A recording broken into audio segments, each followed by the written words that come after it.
हे आमच्या शेतातले टमाटर, बेबी किंवा छोटे छोटे टमाटर आहेत. गावरान असतात, थोडेसे आंबट पण असतात हे. आणि हे असे तोडून घेतलेत पहा. मस्तपैकी भाजी करणार आहे मी त्याची रेसिपी तुम्हाला सांगते, पहा कशी करायची ती. आणि हे असे तोडून पहा, हे पण किती सुंदर दिसतंय फुल. दांडी आहे त्याची पण, हे पण किती छान वाटतंय पहा. आणि आता हे तोडून घेतलेले आहेत. याच्यासाठी घेतलेलं आहेत कांदा चिरून, नंतर कोथिंबीर, लसूण. आणि आता या टमाटरची भाजी करणार आहे. तुम्हाला आवडते का? पहा, सांगा कशी वाटते. जे अतिशय सोप्या पद्धतीने मी करणार आहे. एकदम लाल लाल पिकलेले टोमॅटो आहेत, कांदा, कोथिंबीर आणि लसूण घेतले. थोडंसं गूळ पण घालणार आहे कारण हे आंबट असतात. आता हे थोडेसे ठेवलेत, हे नंतर कामाला येतील दुसऱ्या पदार्थासाठी. आता याला टमाटरची भाजी किंवा टमाटरची चटणी असं म्हटलं तरी चालेल. हे उरलेले टमाटर असंच बॉक्समध्ये झाकून ठेवणार आहे. याला काही स्वच्छ नाही केले, धुतले नाही, गरज पडेल तेव्हा घेईल. आणि पॅक करून ठेवून देणार आहे फ्रीजमध्ये, नंतर कामाला येतील. कढईत तेल घातलं आहे. आता जिरे मोहरी टाकणार आहे, पण तेल चांगलं कडकड तापू द्यायचं. आधी मोहरी टाकायची आणि नंतर जिरे टाकायचे, हे नेहमी लक्षात ठेवा. कारण जिरे आणि मोहरी तडतडण्याचा किंवा गरम होण्याचा, तापण्याचा काळ वेगळा आहे. म्हणून आधी मोहरी टाकतात, नंतर जिरे टाकतात. तेल तापलं की नाही पाहण्यासाठी असं थोडंसं 1-2 टाकून पाहायच्या.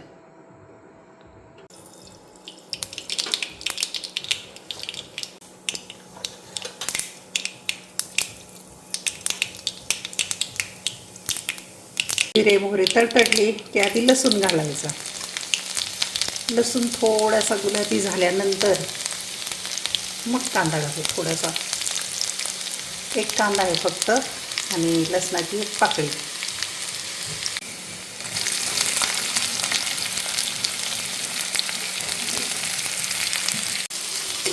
कांदा चांगला गुलाबी रंगावर परतून घ्यायचा आहे, कच्चा नाही ठेवायचा.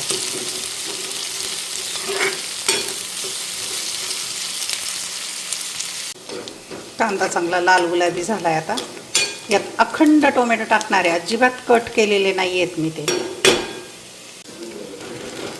अखंड बेबी टमाटर ते छान परतून घ्यायचे आणि चांगले स्मॅश करणार आहे. नंतर यात आता थोडीशी कोथिंबीर घालू आणि गूळ पण घालायचं आहे थोडासा. आणि चांगले शिजले की मग स्मॅश करणार आहे.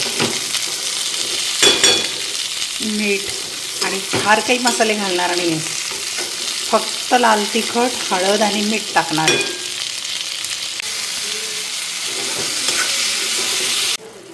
मीठ आणि गुळाचं कसं पाणी झालं ओलसरपणा, असं सुद्धा खाऊ शकता. भाताबरोबर, भाकरीबरोबर किंवा भाजीबरोबर. भाताबरोबर मस्त जेवण लागेल.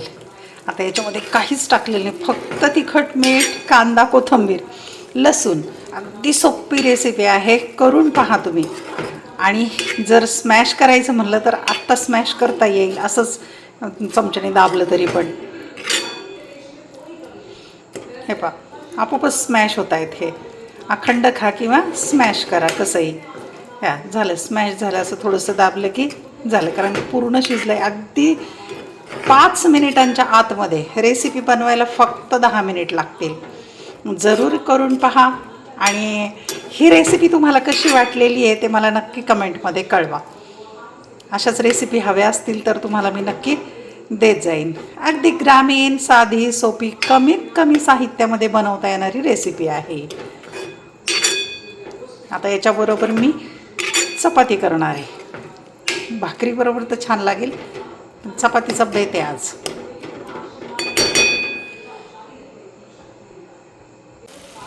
चव घेऊन पाहिली तर थोडंसं आंबट वाटते, म्हणून थोडासा गूळ घालते मी आणखी. आणि आता त्याला तेल सुटेपर्यंत चांगलं परतून घेणार आहे.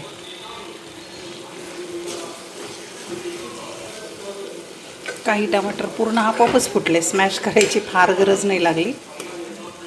आता तेल सुटलं की मग तयार झाली भाजी. पाकडेने आता तेल सुटायला लागलेलं आहे. आंबट असल्यामुळे थोडंसं गूळ जास्त घालायचं, ही टीप मात्र लक्षात ठेवा. भाजी आता तयार आहे. कमेंट नक्की करा तुमची.